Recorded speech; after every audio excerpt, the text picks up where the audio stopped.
ಮಕ್ಕಳಿಗೆ ನೋಡಿ. ನಮ್ಮ ಸಿರಿಕನ್ನಡ ಪಾಠದಲ್ಲಿ ಇರುವಂತಹ ಪುಸ್ತಕ ಭಾಗ 2, ಅದರಲ್ಲಿ ಅಮ್ಮ ಪಾಠ.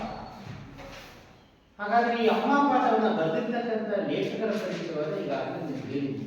ಇವತ್ತಿನ ಪಾಠ ಮುಂದುವರಿದ ಭಾಗ. ಹಾಗಾದ್ರೆ ಈ ಅಮ್ಮ ಪಾಠವನ್ನ ಬರೆದಂತಹ ಲೇಖಕ ಯಾರಪ್ಪ? ಇವರ್ ಅನಂತಮೂರ್ತಿ. ಹಾಗಾದ್ರೆ ಇವರ್ ಅನಂತಮೂರ್ತಿ ಅವರ ಪೂರ್ಣ ಹೆಸರು ಹೇಳ್ಬಾರಮ್ಮ? ಉಡುಪಿ ಗೋಪಾಲಾಚಾರ್ಯ ಅನಂತಮೂರ್ತಿ. ಇಲ್ಲಿ ಬಂದು ಹೇಳ್ಬೇಕಲ್ವಾ? ಹೇಳು. ಡಾಕ್ಟರ್ ಉಡುಪಿ ಗೋಪಾಲಾಚಾರ್ಯ ಅನಂತಮೂರ್ತಿ. ಉಡುಪಿ ರಾಜಗೋಪಾಲಾಚಾರ್ಯ ಅನಂತಮೂರ್ತಿ ಅಂತ ಹೇಳಿ ಈ ಇವರ್ ಅನಂತಮೂರ್ತಿ ಅವರ ಪೂರ್ಣ ಹೆಸರು ಅಲ್ವಾ? ಉಡುಪಿ ರಾಜಗೋಪಾಲಾಚಾರ್ಯ ಅನಂತಮೂರ್ತಿ. ಗೊತ್ತಾಯ್ತೇನ್ರಪ್ಪ? ಹಾಗಾದ್ರೆ ಈ ಇವರ್ ಅನಂತಮೂರ್ತಿ ಅವರು ಹುಟ್ಟಿರ್ತಕ್ಕಂಥ ಕಾಲ ಎಷ್ಟು? 1932ರಿಂದ 2014ರವರೆಗೆ. 1932ರಿಂದ ಅಪ್ ಟು 2014ರವರೆಗೆ ಅವರು ಬಾಡಿ ಬದುಕಿದ್ರು. ಯಾರೋ? ಗೊತ್ತಾಯ್ತಾ? ಕೂತ್ಕೊಳ್ಳೋಣ. ಏನ್ ಬರ್ವಾ? ಹಾಗಾದ್ರೆ ಇವರ್ ಅನಂತಮೂರ್ತಿ ಅವರು ಎಲ್ಲಿ ಹುಟ್ಟಿದ್ರು ಹೇಳೋ? ಶಿವಮೊಗ್ಗ ಜಿಲ್ಲೆ ತೀರ್ಥಹಳ್ಳಿ ತಾಲೂಕಿನ ಮೇಳಿಗೆ ಗ್ರಾಮದಲ್ಲಿ ಜನಿಸಿದರು. ಯಾವ ಗ್ರಾಮದಲ್ಲಿ ಜನಿಸಿದರು? ಜನಿಸಿದರು. ಹಾಗಾದ್ರೆ ಈ ಇವರ್ ಅನಂತಮೂರ್ತಿ ಅವರು ನೋಡಿ ಜ್ಞಾನಪೀಠ ವಿಜೇತರಲ್ಲೂ ಕೂಡ ಒಬ್ಬರಾಗಿದ್ರು ಅಂತ ಹೇಳಿದೀವಿ. ಹಾಗಾದ್ರೆ ಈ ಇವರ್ ಅನಂತಮೂರ್ತಿ ಅವರು ಬರೆದಂತ ಕೃತಿಗಳು ಯಾವ್ಯಾವು? ಬರೆದ ಕೃತಿಗಳು ಯಾವ್ಯಾವು? ಯಾವ ಕೃತಿಗಳು? ಬನ್ನಿ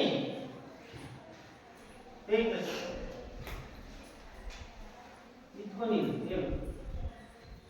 ಕೃತಿಗಳು ವಿವರು ಸಂಸ್ಕಾರ, ಭವ, ಅವಸ್ಥೆ, ಭಾರತೀಪುರ ಮುಂತಾದ ಕಾದಂಬರಿಗಳು, ಆವಾಹನೆ, ನಾಟಕ, ಮೌನಿ, ಪ್ರಶ್ನೆ, ಎಂದೆಂದೂ ಮುಗಿಯದ ಕತೆ, ಕಥಾ ಸಂಕಲನ, ಮಿಥುನ, ಅರ್ಜುನ, ಹೆಗಲು, ಸೊಕ್ಕುಗಳು ಹೀಗೆ ಮುಂತಾದ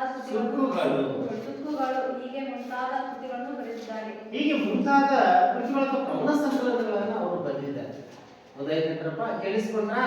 ನೋಡಿ ಇವರ್ ಅನಂತಮೂರ್ತಿ ಅವರು ಬರೆದಂತ ಹಲವು ಕೃತಿಗಳ ಪ್ರೌಢ ಸಂಕಲನಗಳು ಯಾವಂತಂದ್ರೆ ಸಂಸ್ಕಾರ, ಭವ ಮತ್ತು ಅವಸ್ಥೆ, ಭಾರತೀಪುರ ಹೀಗೆ ಮುಂತಾದ ಕಾದಂಬರಿಗಳನ್ನು ಬರೆದಿದ್ದಾರೆ. ಯಾರು ಬರೆದವರು? ಆವಾಹನೆ ಅನ್ನುವಂತಹ ಒಂದು ನಾಟಕ, ಮೌನಿ, ಪ್ರಶ್ನೆ, ಎಂದೆಂದೂ ಮುಗಿಯದ ಕಥೆ ಎನ್ನುವಂತಹ ಇಂತಹ ಕಥಾ ಸಂಕಲನಗಳನ್ನು ಬರೆದರು. ಹಾಗೆಯೇ ಮಿಥುನ, ಅರ್ಜುನ ಹೆಗಲ ಸುಕ್ಕುಗಳು ಹೀಗೆ ಮುಂತಾದ ಕವನ ಸಂಕಲನಗಳನ್ನ ಬರೆದಿದ್ದಾರೆ. ಅಷ್ಟೇ ಅಲ್ಲ, ಸಾಹಿತ್ಯದ ವಿವಿಧ ಪ್ರಕಾರಗಳಲ್ಲೂ ಕೂಡ ಕೃತಿಗಳನ್ನ ಬರೆದಿದ್ದಾರೆ. ಯಾರು? ಅನಂತಮೂರ್ತಿ ಅವರು ನೋಡಿದ್ರಲ್ವಾ? ಭಾವಚಿತ್ರ ನೋಡಿದಿರಿ? ಹಾಗೆ ಅದೇ ರೀತಿ. ಹಾಗಾದ್ರೆ ಇವರ್ ಅನಂತಮೂರ್ತಿ ಅವರು ಯಾವ ಒಂದು ಈ ಪಾಠವನ್ನ ಯಾವ ಕೃತಿಯಿಂದ ಆರಿಸಿಕೊಳ್ಳಲಾಗಿದೆ? Very good. ಯಾವ ಆತ್ಮಕಥನ? ಎಂಬ ಆತ್ಮಕಥನ ಎನ್ನುವಂತಹ ಒಂದು ಕೃತಿಯಿಂದ ಈ ಪಾಠವನ್ನು ಆರಿಸಿಕೊಳ್ಳಲಾಗಿದೆ. ಗೊತ್ತಾಯ್ತಾ? ಕೂತ್ಕೊಳ್ಳಿ. ಹಾಗಾದ್ರೆ ಈಗ ನೆನ್ನೆ ಮಾಡಿರ್ತಕ್ಕಂತಹ ಪಾಠದ ಬಗ್ಗೆ ನಾವು ಗಮನಿಸೋಣ. ಈ ಸೊರಗಿ ಅನ್ನುವಂಥ ಆತ್ಮಕಥನ ಅನ್ನುವಂತಹ ಒಂದು ಕೃತಿಯಿಂದ ಆರಿಸಿಕೊಂಡಂತ ಅಮ್ಮ ಪಾಠದಲ್ಲಿ ಹಾಗಾದ್ರೆ ಲೇಖಕರಿಗೆ ಬಾಲ್ಯದಲ್ಲಿದ್ದಂತ ಮೊದಲ ವಿದ್ಯಾ ಗುರು ಯಾರು? ಯಾರು? ಲೇಖಕರ ಮೊದಲ ವಿದ್ಯಾಗುರು ಅಮ್ಮ. ಅಮ್ಮ. ಹೌದಾಯ್ತಾ? ಹಾಗಾದ್ರೆ ಲೇಖಕರು ಮೊದಲ ಬಾರಿಗೆ ಅವರ ಏನು ಪಾಠವನ್ನು ಕಲಿಸುವಂತ ಮೊದಲ ವಿದ್ಯಾಗುರುಗಳು ಓದಿದಲ್ವಾ? ಪಾಠ ಕೇಳಿಸ್ಕೊಂಡಿದ್ರಲ್ವಾ? ಹಾಗಾದ್ರೆ ಮೊದಲ ಶಿಕ್ಷಕರು ಬನ್ನಿ.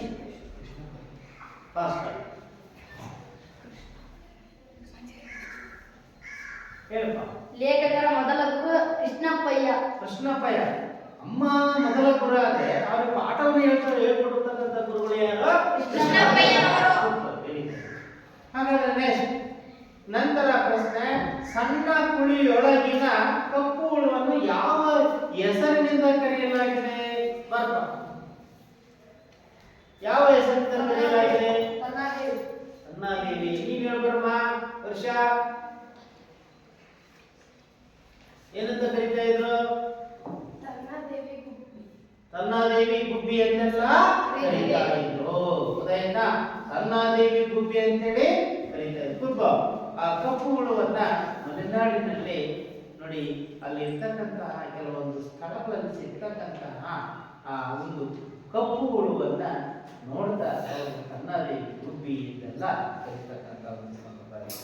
ನೆಕ್ಸ್ಟ್, ಅಲ್ಲಿ ಹಾಗಾದ್ರೆ ಲೇಖಕರು ಬಾಲ್ಯದ ಪುನರಾವರ್ತಿತ ದೈನಿಕ ಯಾವುದಾಗಿತ್ತು?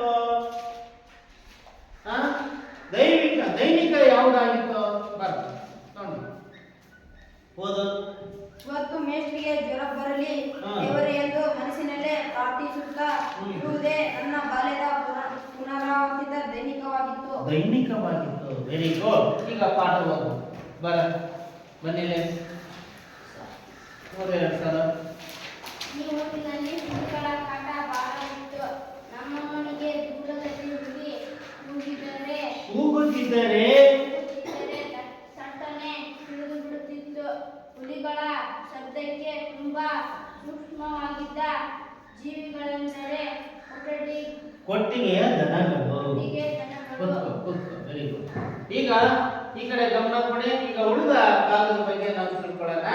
ನೋಡಿ, ಅಲ್ಲಿ ಆ ಲೇಖಕರು ಹೇಳಿರ್ತಕ್ಕಂಥ ವಿಚಾರದಲ್ಲಿ ಏನಿದೆ ಹಾಗಾದ್ರೆ ಬಾಲ್ಯದಲ್ಲಿ ನೋಡಿ, ಅವರ ದೈನಿಕ ಉದ್ದೇಶ ಏನಾಗಿತ್ತು ಅಂತಂದ್ರೆ, ಬಾಲ್ಯದ ಪುನರಾವರ್ತಿತ ದೈನಿಕದ ಉದ್ದೇಶ ಏನಾಗಿತ್ತು ಅಂದ್ರೆ ನೋಡಿ, ಅವರು ಕೃಷ್ಣಪ್ಪಯ್ಯ ಮೇಷ್ಟ್ರಿಗೆ ಯಾವಾಗಲೂ ಕೂಡ ನೋಡಿ ಅವರು ಬಿಗಿ ಮಾಡ್ತಕ್ಕಂಥ ವಾತಾವರಣ ಇತ್ತು. ಅವರ ಒಂದು ಭಯದಿಂದಾಗಿ ಅವರು ಆ ಮೇಷ್ಟ್ರಿಗಾಗಿ ಆತಂಕದಲ್ಲಿ ಕಾಯ್ದಿರ್ತಕ್ಕಂತಹ ಬಾಲಕ ಇದ್ದಂಥ ಸಂದರ್ಭದಲ್ಲಿ ಒಂದು ಮೇಷ್ಟ್ರಿಗೆ ಜ್ವರ ಬಂದಿದ್ದೇವೆ ಎಂದು ಮನಸ್ಸಿನಲ್ಲೇ ಪ್ರಾರ್ಥಿಸುತ್ತಾ ಇರುವುದೇ ನನ್ನ ಬಾಲ್ಯದ ಪುನರಾವರ್ತಿತ ದೈನಿಕವಾಗಿತ್ತು ಅಂತೇಳಿ ಲೇಖಕರು ಹೇಳ್ತಕ್ಕಂಥ ಸಂದರ್ಭ. ಅಲ್ಲಿವರೆಗೆ ಮಾಡಿದ್ರಲ್ವಾ?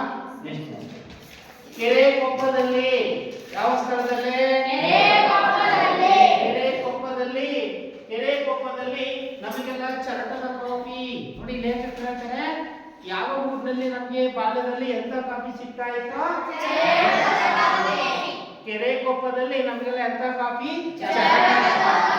ಆದರೆ ಕೆಲವು ಸಾರಿ ಅಜ್ಜಿನಿಗೆ, ನನ್ನ ತಂದೆ ಶಾಂತ್ ಅವರಿಗೆ ಮತ್ತು ಅವರ ಗೆಳೆಯರಾದ ಊರಿನ ಪಟೇಲರಿಗೆ ಮಾತ್ರ ಒರಿಜಿನಲ್ ಕಾಫಿ ಪುಡಿ, ಕಾಫಿ ಬೀಜವನ್ನು ಆಗಲೇ ಹುರಿದು ಆಗಲೇ ಪುಡಿ ಮಾಡಿ ಆಗಲೇ ಕುದಿಯುವ ನೀರಿಗೆ ಬೆರೆಸಿ ಮುಚ್ಚಿಟ್ಟು ಅದರ ಗಸಿ ಇಳಿಯುವಷ್ಟು ಹೊತ್ತು ಕಾದು ಅದಕ್ಕಾಗಿಯೇ ಇದ್ದ ಬಟ್ಟೆಗೆ ಸುರಿದು ಹಿಂಡಿ ಡಿಕಾಷನ್ ಇಳಿಯುವಾಗ ಕಳೆದುಕೊಂಡ ಉಷ್ಣಾಂಶವನ್ನ ಬಿಸಿ ಬಿಸಿ ಎಮ್ಮೆ ಹಾಲು ಬೆರೆಸಿ ಹದ ಮಾಡಿ ಕಾಫಿ ಮಾಡುವುದು ಸಾಮಾನ್ಯವಾಗಿತ್ತು. ನೋಡಿ, ಲೇಖಕರು ಹೇಳ್ತಾರೆ, ಅಮ್ಮ ನಮಗೆ ಯಾವ ರೀತಿಯಾಗಿ ಚರಟದ ಕಾಫಿಯನ್ನು ಕಾಸಿಕೊಡ್ತಾ ಇದ್ರೋ ಅದೇ ರೀತಿ ನಮ್ಮ ಊರಿಗೆ, ನಮ್ಮ ಮನೆಗೆ ಯಾರಾದ್ರೂ ವಿಶೇಷವಾಗಿ ವ್ಯಕ್ತಿಗಳು ಗೌರವಾನ್ವಿತವಾಗಿ ಬಂದ್ರು ಅಂತಂದ್ರೆ ಅಂದ್ರೆ ಊರಿನ ಪಟೇಲರಿಗೆ ಮಾತ್ರ, ಜೊತೆಗೆ ನಮ್ಮ ತಂದೆಯ ಜೊತೆಗೆ ಶಾನ್ ಬೋಗ್ರಿಗೆ ಮತ್ತು ಗೆಳೆಯರಾದಂತಹ ಊರಿನ ಪಟೇಲರಿಗೆ ಮತ್ತು ಶಾನ್ ಬೋಗ್ರಿಗೆ ನಮ್ಮ ಮನೆಗೆ ಬಂದಾಗ ಅವರಿಗೆ ಎಂತ ಕಾಫಿ ಸಿಗ್ತಾ ಇತ್ತು? ಹೌದಾ? ಕಾಫಿ ಪುಡಿಯ ಕಾಫಿ ಬೀಜವನ್ನ ತಂದು ಅದನ್ನ ಚೆನ್ನಾಗಿ ಹುರಿದು ಆಗಲೇ ಅದನ್ನ ಕುಟ್ಟಿ ಪುಡಿ ಮಾಡಿ ಗೊತ್ತಾಯ್ತಾ, ನೀರಿಗಾಗಿ ಚೆನ್ನಾಗಿ ಬೆರೆಸಿ ಮುಚ್ಚಿಟ್ಟು ಚೆನ್ನಾಗಿ ಅದರಲ್ಲಿ ಗಸಿ ಇಳಿಯುವಷ್ಟು ಅದರ ಒಂದು ಏನು ಗಸಿ ಇಳಿಯುವಷ್ಟು ಹೊತ್ತು ಕಾಸಿ ಅದಕ್ಕಾಗಿಯೇ ಇದ್ದ ಬಟ್ಟೆಗೆ ಸುರಿದು ಹಿಂಡಿ ಏನಪ್ಪ ಡಿಕಾಷನ್ ಇಳಿಯುವ ಹಾಗೆ ಅದಕ್ಕೆ ಸ್ವಲ್ಪ ಬಿಸಿ ಬಿಸಿ ಯಾವುದರ ಪ್ರಾಣಿ ಹಾಲು, ಎಮ್ಮೆ ಹಾಲು ಹಾಕಿ ಬೆರೆಸಿ ಹದ ಮಾಡಿ ಕಾಫಿ ಮಾಡುವಂತ ಒಂದು ವ್ಯವಸ್ಥೆ ಸಾಮಾನ್ಯವಾಗಿ ನಮ್ಮ ತಾಯಿ ಮಾಡ್ತಾ ಇದ್ರು ಅಂತ ಹೇಳಿ ಲೇಖಕರು ಹೇಳ್ತಾರೆ. ಇದು ಸಾಮಾನ್ಯವಾಗಿ ಬಹಳ ವಿಶೇಷವಾಗಿ ಅಂತೇಳಿ ಲೇಖಕರು ಹೇಳ್ತಾರೆ. ಈ ಕಾಫಿಯನ್ನ ಪಳ ಹೊಳೆಯುವ, ಯಾವ ರೀತಿ ಹೊಳೆಯುವ? ಪಳ ಹೊಳೆಯುವ ಒಂದು ಹಿತ್ತಾಳೆ ಲೋಟದಿಂದ ಇನ್ನೊಂದು ಲೋಟಕ್ಕೆ, ಯಾವ ಲೋಟಕ್ಕೆ? ಇನ್ನೊಂದು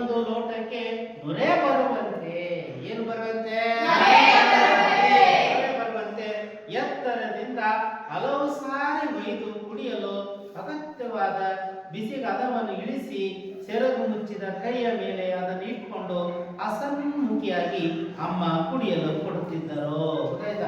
ಬಹಳ ನಗನಂತ ಬಂದು ಪ್ರೀತಿಯಿಂದ ಅಮ್ಮ ನಮಗೆ ಕುಡಿಯಲು ಕಾಫಿಯನ್ನು ಕೊಡ್ತಾ ಇದ್ರು. ಗೊತ್ತಾಯ್ತಾ? ನೋಡಿ, ಪಳ ಪಳ ಅನ್ನೋದಿದೆಯಲ್ಲ, ಪಳ ಪಳ ಇದು ಅನುಕರಣ ವ್ಯಯ ಪದ. ಗೊತ್ತಾಯ್ತಾ? ಅನುಕರಣ ವ್ಯಯ, ಅನುಕರಣ ವ್ಯಯ ಪದ. ಪಳ ಪಳ ಪಳ ಪಳ. ಗೊತ್ತಾಯ್ತಾ? ಸರಿ. ಪಳ ಪಳ, ಕರ ಗರ, ಕರ ಕರ, ಚರ ಚರ, ಚರ ಚರ. ಹಾಗಾದ್ರೆ ಇವೆಲ್ಲ ನಾವು ಹೇಗೆ ಅನುಕರಣ ವ್ಯಂಜನ ಅಂದ್ರೆ, ಅನುಕರಣ ವ್ಯಂಜನ ಅಂದ್ರೆ ಒಬ್ಬ ವ್ಯಕ್ತಿಯು ಅನುಕರಿಸುವುದನ್ನು ನೋಡಿ ಅಥವಾ ಒಬ್ಬ ವ್ಯಕ್ತಿ ಅಥವಾ ಒಂದು ಪ್ರಾಣಿ ಆ ಶಬ್ದಗಳನ್ನ ಕೇಳಿ ಅನುಕರಿಸುವುದಕ್ಕೆ ಅನುಕರಣೆ ಅಂತ ಕರೀತಾರೆ. ಗೊತ್ತಾಯ್ತಾ? ಹೀಗೆ ನೋಡಿ, ಪರ ಪಳ ಪಳ ಅನ್ನೋದು ಅನುಕರಣೆ. ಹಾಗೆ ಗರ ಗರ, ಕರ ಕರ, ಚರ ಚರ, ಪಟ ಪಟ, ಚಾಟ್ ಚಾಟ್, ಠಾಟ್ ಠಾಟ್, ಫ್ಲಾಟ್ ಫ್ಲಾಟ್, ಹೀಗೆ ಇಂಥ ಪದಗಳನ್ನ ನಾವು ಅನುಕರಣೆ ಅಂತ ಕರಿತೀವಿ. ಉದಾಹರಣೆ, ಅಲ್ಲಿ ಬೆಕ್ಕು ಒದರ್ತಾರೆ, ಮ್ಯಾವ್ ಮ್ಯಾವ್ ಅಂತೇಳಿ ಅಲ್ವಾ, ಅದು ಕೂಡ ಅನುಕರಣೆ. ಮಿಯಾವ್ ಮಿಯಾವ್ ಅಂತೇಳಿ, ಬೌ ಬೌ. ಗೊತ್ತಾಯ್ತಾ?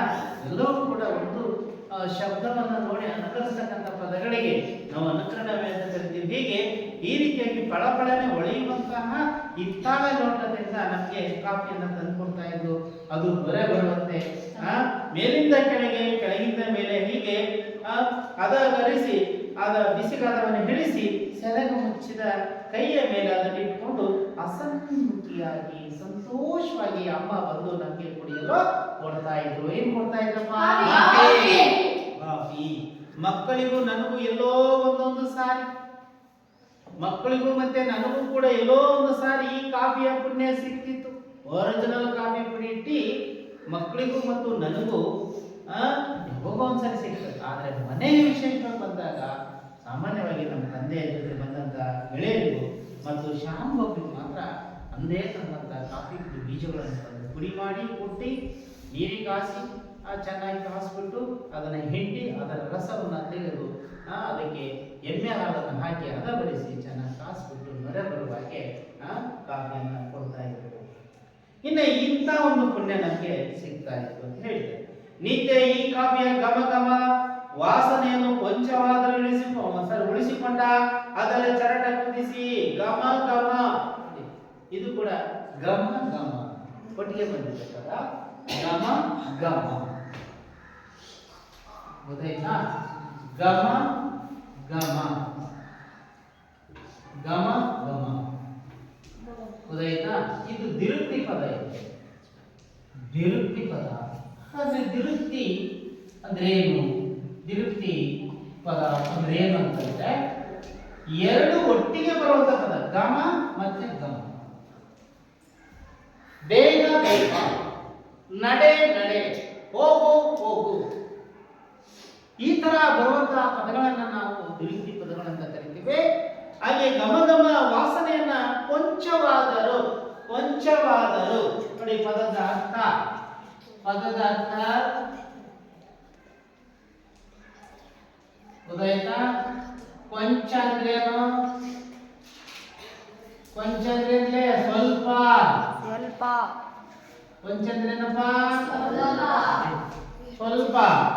ಕೊಂಚವಾದರೂ ಉಳಿಸಿಕೊಂಡ ಅದರ ಚರಟ ಕುದಿಸಿ ಮಾಡಿದ ಕಾಫಿಯ ಸೇವನೆ ನಮಗೆ ನೋಡಿ. ಘಮ ಘಮ ಕಾಫಿ ಸ್ವಲ್ಪವಾದರೂ ಉಳಿಸಿ ಅಮ್ಮ ನಮಗೆ ಚೆನ್ನಾಗಿ ಹದಭರಿತವಾಗಿ ಇರುವಂತ ಕಾಫಿಯನ್ನು ನಮಗೂ ಕೂಡ ಸ್ವಲ್ಪ ಸಮಯದಲ್ಲಿ ಸಿಕ್ಕಾಗ, ಅವಕಾಶ ಇದ್ದಾಗ ಮಾಡಿಕೊಡ್ತಕ್ಕಂಥ ವ್ಯವಸ್ಥೆ ನಮಗೂ ಕೂಡ ಇತ್ತು ಅಂತೇಳಿ ಆ ಲೇಖಕರಾಗಿರ್ತಕ್ಕಂಥ ಬಾಲ್ಯಾವಸ್ಥೆಯಲ್ಲಿ ಇದ್ದಂಥ ನೆನಪನ್ನು ಮಾಡಿಕೊಂಡು ಇವರನ್ನು ಹೇಳಿರ್ತಕ್ಕಂಥ ವಿಷಯ. ಹಾಗೆಯೇ ಇವೆಲ್ಲದರ ತಯಾರಿಯು ನೆನಪಾಗುತ್ತದೆ. ಹಿಂದೆ ಇವೆಲ್ಲದರ ತಯಾರಿಯು ನಮಗೆ ಈಗ ನೆನಪಾಗ್ತಾ ಇತ್ತು ಅಂತ ಹೇಳ್ತಾರೆ. ಬಾಲ್ಯದ ಇದ್ದಂತ ಅಮ್ಮ ಯಾವ ರೀತಿಯಾಗಿ ಕಾಫಿ ಮಾಡ್ತಕ್ಕಂಥ ಒಂದು ಸಂದರ್ಭದ ವ್ಯವಸ್ಥೆ ಹೇಗಿತ್ತೋ ಆ ನೆನಪು ನಮಗೆ ಈಗ ಗೊತ್ತಾಗ್ತಾ ಇದೆ ಅಂತ ಹೇಳಿ ಲೇಖಕ ಹೇಳಿರ್ತಕ್ಕಂಥ. ಹೀಗೆ ಕಾಫಿ ಬೀಜವನ್ನ ಬ್ಯಾರಿಯೊಬ್ಬರು ತಿಂಗಳಿಗೊಮ್ಮೆ ನಮಗೆ ತಂದು ಕೊಡಿಸಿದರು. ಹಾಗಾದ್ರೆ ಲೇಖಕರಿಗೆ ಬಾಲ್ಯದಲ್ಲಿದ್ದಂತ ನೆನಪಿನ ಒಂದು ವಿಷಯದನ್ನ ನಾವು ಕೆದಕಿದ್ರೆ ಅವ್ರು ಹೇಳ್ತಾ ಹೋದಾಗ ಏನಂತ ಹೇಳ್ತಾರೆ, ನಮ್ಮ ಊರಿಗೆ ಅದು ನಮ್ಮ ಮನೆಗೆ ಕಾಫಿ ಬೀಜವನ್ನ ತಿಂಗಳಿಗೊಮ್ಮೆ ಯಾರು ತಂದು ಕೊಡ್ತಾ ಇದ್ರು ಅಂತ, ಯಾರು? ಬ್ಯಾರಿಯೊಬ್ಬರು. ಈ ವಿಶೇಷ ಪದಾರ್ಥಗಳೆಲ್ಲವನ್ನ ಕಡವಾಗಿ ನಾವು ಪಡೆಯುವುದು ವರ್ಷಕ್ಕೊಮ್ಮೆ. ಇಂತಹ ವಿಶೇಷ ಪದಾರ್ಥಗಳನ್ನ ಕಡವಾಗಿ ನಾವು ಪಡೆಯುವುದು ವರ್ಷಕ್ಕೊಮ್ಮೆ. ಯಾವಾಗೊಮ್ಮೆ?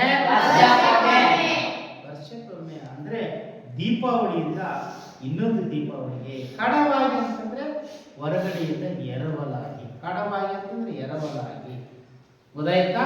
ಅಂದ್ರೆ ಒಂದು ಮನೆಯಿಂದ ಮತ್ತೊಂದು ಮನೆಗೆ ಹೋಗಿ ಇಸ್ಕೊಂಡು ಬಂದು ನಾವು ಪಡಿತಕ್ಕಂಥದ್ದನ್ನ ಕಡವಾಗಿ ಅಂತ ಕರೀತಾರೆ. ಈಗ ನಿಮ್ಮ ಮನೆಗಳಲ್ಲಿ ಈಗ ಮನೆಗೆ ಅಮ್ಮ ಏನೋ ಒಂದು ಬೇಕಾಗಿರುತ್ತೆ ಮನೆಗೆ ಅಲ್ವಾ, ಬೇಕಾಗಿರುವಂತ ಅಡಿಗೆಗೆ ಬೇಕು ಅಥವಾ ಏನೋ ಒಂದು ವಸ್ತುಗಳು ಬೇಕಂದ್ರೆ ಪಕ್ಕದ ಮನೆ ಅಥವಾ ಮತ್ತೊಂದು ಮನೆಗೆ ಹೋಗಿ, ನೆಂಟರ ಮನೆಗೋ ಅಥವಾ ಸಂಬಂಧಿಕರ ಮನೆಗೋ ಅಥವಾ ಅಡ್ಡತನ ಮನೆಗೆ ಹೋಗಿ ಇಸ್ಕೊಂಡು ಬರ್ತಾರೆ.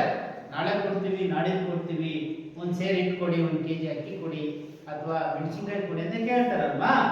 ಹೀಗೆ ವಿಶೇಷ ಪದಾರ್ಥಗಳನ್ನ ಸಾಮಾನ್ಯವಾಗಿ ನಮ್ಮ ಹಿರಿಯರು, ನಮ್ಮ ತಾಯಿ ಕಡವಾಗಿ ನಾವು ಪಡಿತಾ ಇದ್ವಿ. ಅದು ಯಾವಾಗ ಅಂತಂದ್ರೆ ವರ್ಷಕ್ಕೆ ಒಮ್ಮೆ. ಅದು ಅಂದ್ರೆ ದೀಪಾವಳಿಯಿಂದ ಇನ್ನೊಂದು ದೀಪಾವಳಿಗೆ, ಯುಗಾದಿಯಿಂದ ಇನ್ನೊಂದು ಯುಗಾದಿಗೆ, ಹೀಗೆ ಗೌರಿ ಹಬ್ಬದಿಂದ ಇನ್ನೊಂದು ಗೌರಿ ಹಬ್ಬದವರೆಗೆ ಈ ಕಡದ ಅವಧಿ. ಹಾಗಾದ್ರೆ ಕಡದ ಅವಧಿ ಹೇಗಿತ್ತು ಅಂದ್ರೆ ನಾವು ವರ್ಷದಿಂದ ವರ್ಷಕ್ಕೆ, ದೀಪಾವಳಿ ಹಬ್ಬದಿಂದ ಮತ್ತೆ ದೀಪಾವಳಿಗೆ, ಹಾಗೆ ಅದೇ ರೀತಿ ಯುಗಾದಿ ಹಬ್ಬದಿಂದ ಹೀಗೆ ಗೌರಿ ಹಬ್ಬದಿಂದ ಮತ್ತೆ ಇನ್ನೊಂದು ಗೌರಿ ಹಬ್ಬದವರೆಗೆ. ಗೌರಿ ಹಬ್ಬ ಅಂದ್ರೆ ಯಾವ ಹಬ್ಬ? ಗಣೇಶನ ಹಬ್ಬ ಅಥವಾ ಗಣೇಶ ಚತುರ್ಥಿ ಹಬ್ಬ. ಗೊತ್ತಾಯ್ತಾ? ಯುಗಾದಿ ಹಬ್ಬ ಅಂದ್ರೆ ಗೊತ್ತಲ್ವಾ, ವರ್ಷದ ಮೊದಲನೇ ಒಂದು ಆರಂಭದಲ್ಲಿ ಆಚರಣೆ ಮಾಡ್ತಕ್ಕಂಥ ಹಬ್ಬ ಯಾವುದು? ಯುಗಾದಿ ಹಬ್ಬ. ಹಾಗೆ ದೀಪಾವಳಿ ಹಬ್ಬ. ಹೀಗೆ ವರ್ಷದಿಂದ ವರ್ಷಕ್ಕೆ ನಾವು ಇರುವಂತ ಯಾವುದೇ ಒಂದು ಬೇಕಾಗಿರ್ತಕ್ಕಂಥ ವಿಶೇಷವಾದ ಪದಾರ್ಥಗಳನ್ನು ನಾವು ಕಡವಾಗಿ ಪಡಿತಾ ಇದ್ದೀವಿ ಅಂತ ಹೇಳ್ತಾರೆ.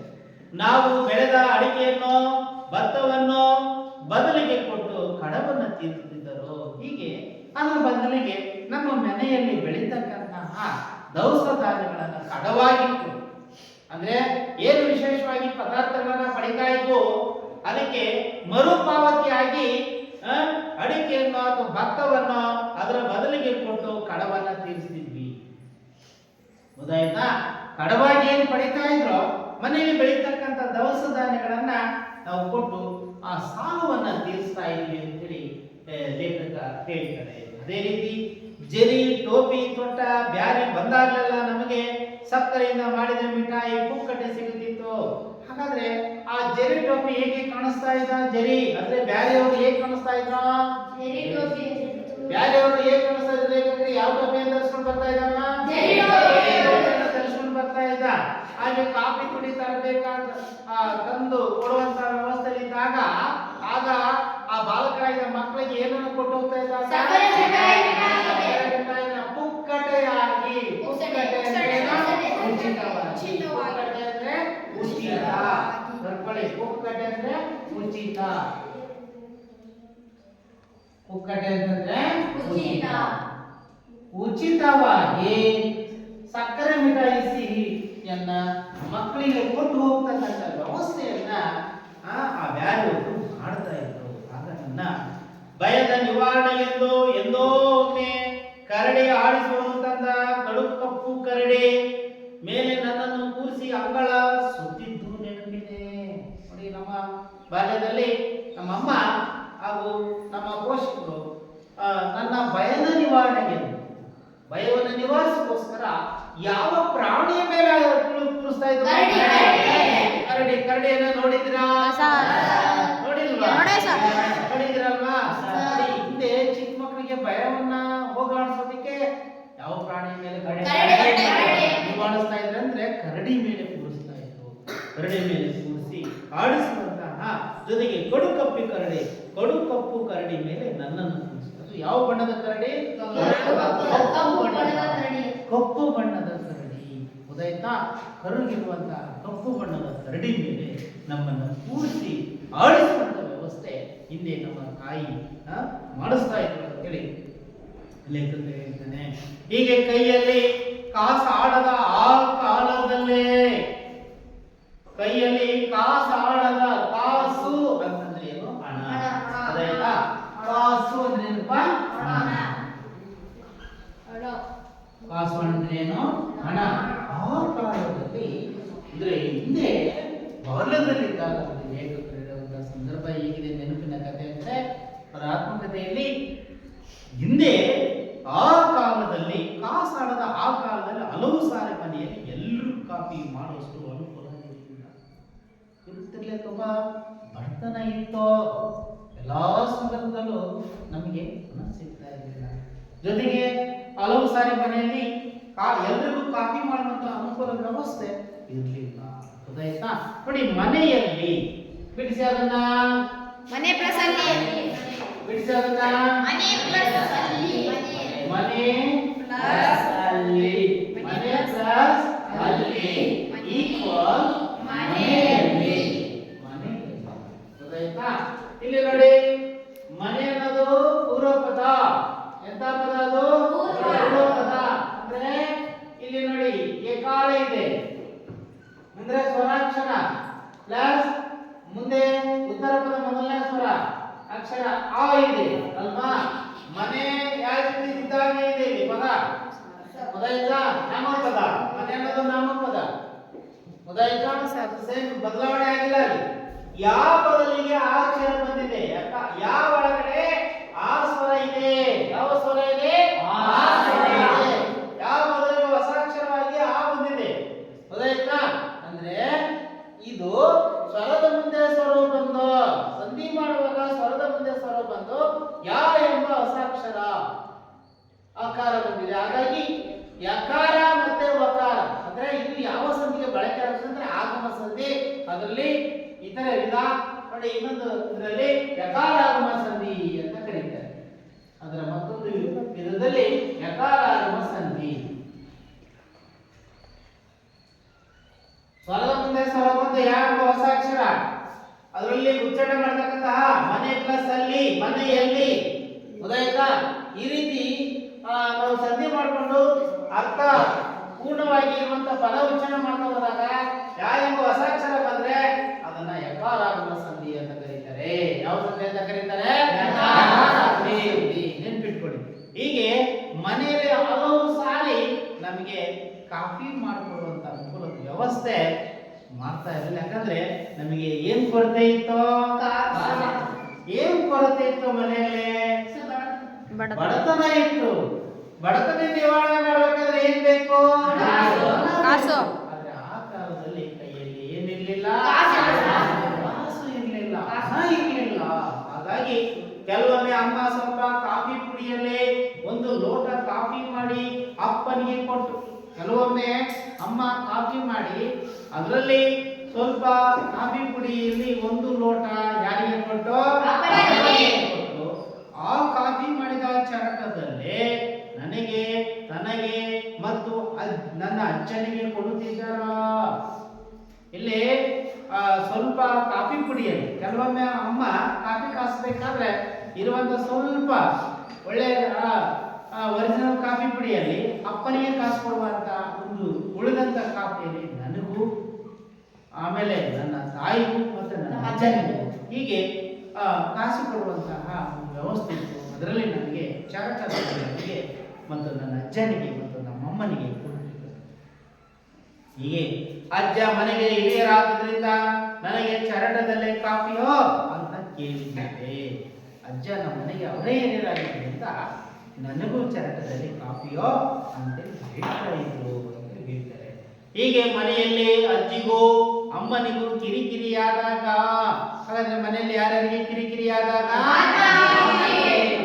ಮನೆಯಲ್ಲಿ ಅಜ್ಜಿಗೂ ಕಿರಿಕಿರಿಯಾದಾಗ ಅಜ್ಜಯ್ಯ ಸೌದೆ ತರುವ ನೆಪ ಮಾಡಿ ಕತ್ತಿ ಹಿಡಿದು ಕಾಡಿಗೆ ನಡೆದು ಬಿಡುತ್ತಿದ್ದರು. ಆಗ ನಮ್ಮ ಅಜ್ಜಯ್ಯ ಅಂದ್ರೆ ನಮ್ಮ ಅಜ್ಜರು ನೋಡಿ, ಅಮ್ಮನಿಗೂ ಮತ್ತು ಅಜ್ಜಿಗೂ ಕಿರಿಕಿರಿ ಆದಾಗ, ಸ್ವಲ್ಪ ಗಲಾಟೆ ಆದಾಗ ಅವ್ರೇನ್ ಮಾಡ್ತಾ ಇದ್ರು ಅಂದ್ರೆ ಇರುಬ್ಬರು ಮಾತನಾಡದೆ ಸೌದೆ ತರುವ ನೆಪ ಮಾಡಿಕೊಂಡು, ಏನಾದ್ರು ನೆಪ ಮಾಡಿಕೊಂಡು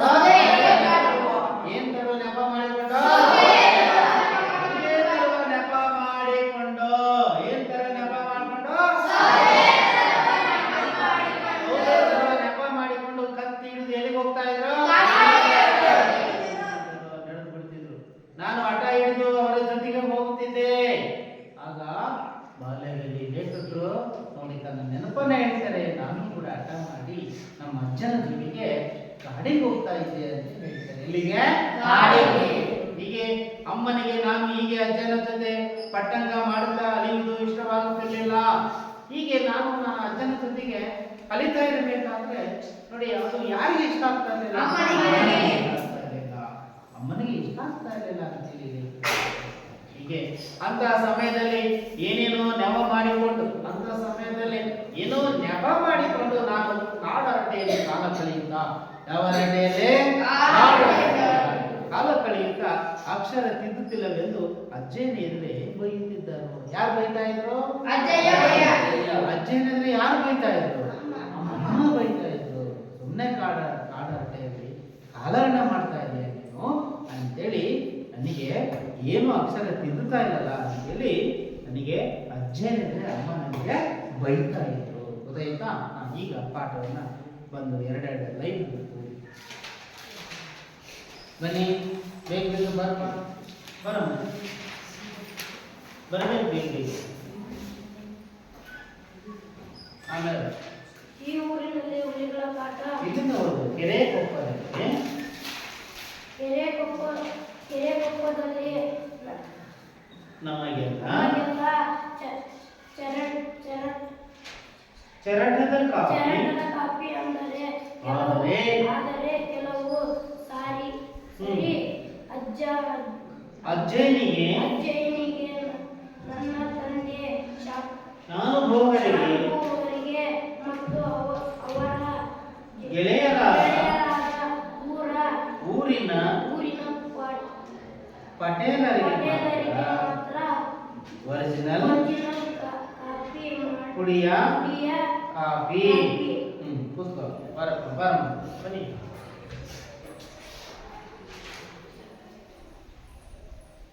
ಕಾಫಿ ಬೀಜವನ್ನು ಆಗಲೇ ಹುರಿದು ಆಗಲೇ ಪುಡಿ ಮಾಡಿ ಆಗಲೇ ಕುದಿಯುವ ನೀರಿಗೆ ಬೆರೆಸಿ ಮುಚ್ಚಿಟ್ಟು ಅದರ ಗಸಿ ಇಳಿಯುವಷ್ಟು ಹೊತ್ತು ಕಾದು ಅದಕ್ಕಾಗಿಯೇ ಇದ್ದ ಬಟ್ಟೆಗೆ ಸುರಿದು ಹಿಂಡಿ ಡಿಕಾಕ್ಷನ್ ಇಳಿಯುವಾಗ ಕಳೆದುಕೊಂಡು ಉಷ್ಣಾಂಶವನ್ನು ಬಿಸಿ ಬಿಸಿ ಎಮ್ಮೆ ಹಾಲು ಬೆರೆಸಿ ಹದ ಮಾಡಿ ಕಾಫಿ ಮಾಡುವುದು ಸಾಮಾನ್ಯವಾಗಿತ್ತು. Very good. ಕೂತ್ಕೋ,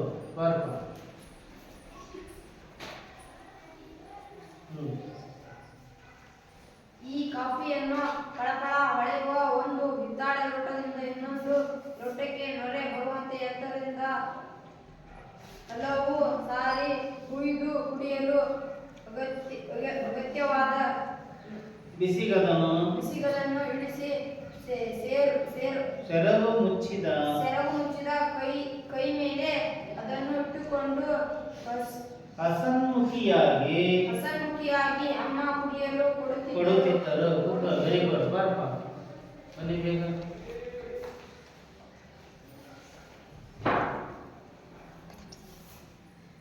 ಬೇಗ ಬರಬೇಕು. ಮಕ್ಕಳಿಗೂ ನನಗೂ ಎಲ್ಲೋ ಒಂದೊಂದು ಸಾರಿ ಈ ಕಾಫಿಯ ಪುಣ್ಯ ಸಿಗುತ್ತಿತ್ತು. ನಿತ್ಯ ಈ ಕಾಫಿಯ ಘಮಘಮದ ವಾಸನೆಯನ್ನು ಕೊಂಚವಾದರೂ ಉಳಿಸಿಕೊಂಡು ಅದರ ಚರಟ ಕುದಿಸಿ ಮಾಡಿದ ಕಾಫಿಯ ಸೇವನೆ ನಮಗೆ ನೆಕ್ಸ್ಟ್ ಬರ್ಪ ಎಲ್ಲದರ ತಯಾರಿಯು ನೆನಪಾಗುತ್ತದೆ. ಕಾಫಿ ಬೀಜವನ್ನು ಬೇರೆಯೊಬ್ಬರು ತಿಂಗಳಿಗೊಮ್ಮೆ ನಮಗೆ ತಂದು ಕೊಡುತ್ತಿದ್ದರು. ಈ ವಿಶೇಷ ಪದಾರ್ಥಗಳೆಲ್ಲವನ್ನು ಕಡ್ಡಾಯವಾಗಿ ನಾವು ಪಡೆಯುವುದು ವರ್ಷಕ್ಕೊಮ್ಮೆ. ಅಂದರೆ ದೀಪಾವಳಿಯಿಂದ ಇನ್ನೊಂದು ದೀಪಾವಳಿಗೆ, ಯುಗಾದಿಯಿಂದ ಇನ್ನೊಂದು ಯುಗಾದಿಗೆ, ಗೌರಿ ಹಬ್ಬದಿಂದ ಇನ್ನೊಂದು ಗೌರಿ ಹಬ್ಬದವರೆಗೆ ಈ ಕಡದ ಅವಧಿ.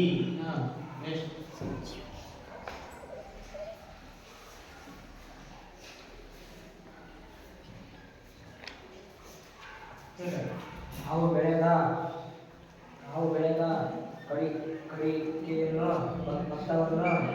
ಅಡಿಕೆಯನ್ನು ಭತ್ತವನ್ನು ಬದಲಿಗೆ ಕೊಟ್ಟು ಕಡವನ್ನು ತಿಳಿಸುತ್ತಿದ್ದರು.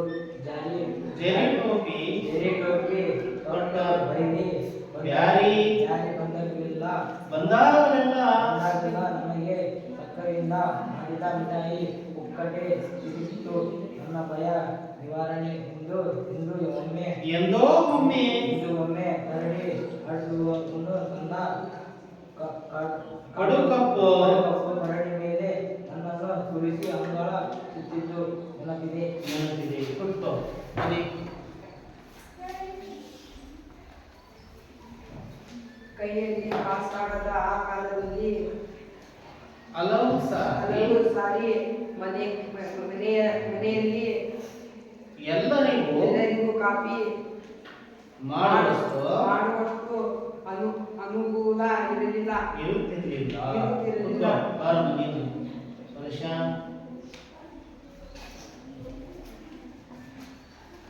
ಹೇಳಪ್ಪ ಜೋರಾಗಿ ಹೇಳ. ಕೆಲವೊಮ್ಮೆ ಅಮ್ಮ ಸ್ವಲ್ಪ ಕಾಫಿ ಪುಡಿ ಒಂದು ಲೋಟ ಕಾಫಿ ಮಾಡಿ ಅಪ್ಪನಿಗೆ ಕೊಟ್ಟು ಆ ಕಾಫಿ ಮಾಡಿದ ಚರಡವನ್ನು ನನಗೆ ತಲೆಗೆ ಮತ್ತು ಅಜ್ಜಯ್ಯನಿಗೆ ಕೊಡುತ್ತಿದ್ದರು. ಅಜ್ಜ ಮನೆಗೆ ಆದ್ದರಿಂದ ಹಿರಿಯರಾದ್ದರಿಂದ ನನಗೆ ಚರಡದಲ್ಲಿ ಕಾಫಿಯೋ ಅಂತ ಕೇಳುತ್ತಿದ್ದೆ.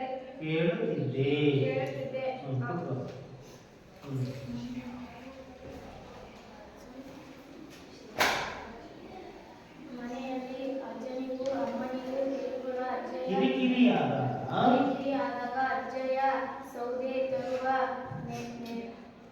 ನೆಪ ಮಾಡಿ ಕತ್ತಿ ಹಿಡಿದು ಕಾಡಿಗೆ ನಡೆದು ಬಿಡುತ್ತಿದ್ದರು.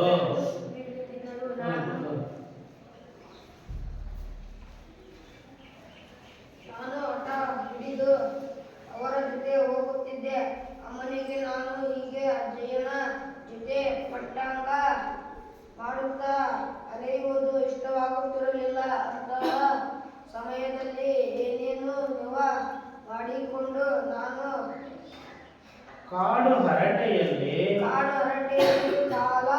ಕಳೆಯುತ್ತಾ ಅಕ್ಷರ ತಿದ್ದುತ್ತಿಲ್ಲವೆಂದು ಅಜ್ಜಯ್ಯನ ಎದುರೇ ಬೈಯುತ್ತಿದ್ದರು. ಬೈಯುತ್ತಿದ್ದರು. ಕೂತ್ಕೋ. ಈಗ ಇಲ್ಲಿವರೆಗೂ ನೀವೆಲ್ಲ ಹೇಳಿದ್ರಿ. ಈಗ ಮನೆಯಲ್ಲಿ ಕೆಲವೊಂದು ಪ್ರಶ್ನೆಗಳನ್ನ ಕೊಡ್ತೀನಿ. ಎಲ್ಲರೂ ಉತ್ತರ ಬರ್ಕೊಂಡು ಬನ್ನಿ. ಪ್ರಶ್ನೆ ಬರ್ಕೊಳ್ಳಿ. ಮನೆ ಕೆಲಸಕ್ಕೆ ಸಂಬಂಧಪಟ್ಟ ಹಾಗೆ ಒಂದು ಗೃಹಪಾಠ.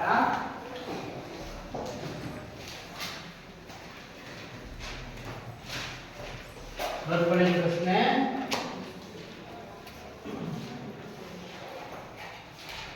ವಿಶೇಷ ಒಂದನೇ ಪ್ರಶ್ನೆ. ವಿಶೇಷ ಪದಾರ್ಥಗಳನ್ನು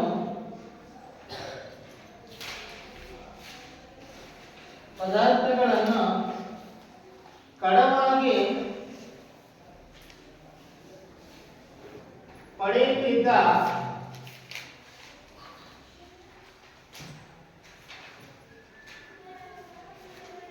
ಪಡೆಯುತ್ತಿದ್ದ ಹಾಗೂ ತೀರಿಸುತ್ತಿದ್ದ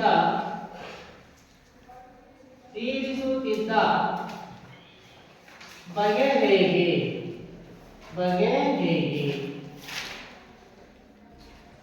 ಹೇಗೆ? ನೆಕ್ಸ್ಟ್ ಎರಡನೇದಾಗಿ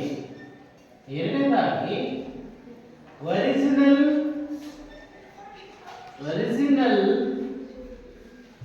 ಹಾಗೂ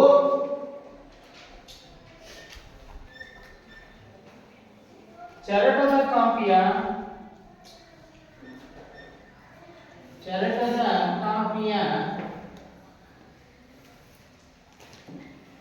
ಕಾಪಿಯನ್ನು ಸಿದ್ಧಗೊಳಿಸುತ್ತಿದ್ದ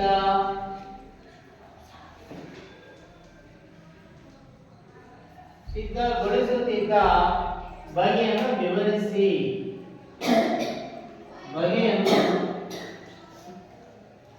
ವಿವರಿಸಿ. ಇಷ್ಟು ಗೊತ್ತಾಯ್ತಾ? ಇಷ್ಟು ಎಲ್ಲರೂ ಕೂಡ ಬರ್ಕೊಂಡು ಓದ್ಕೊಂಡು ಬರಬೇಕು. ಗೊತ್ತಾಯ್ತಾ? Thank you.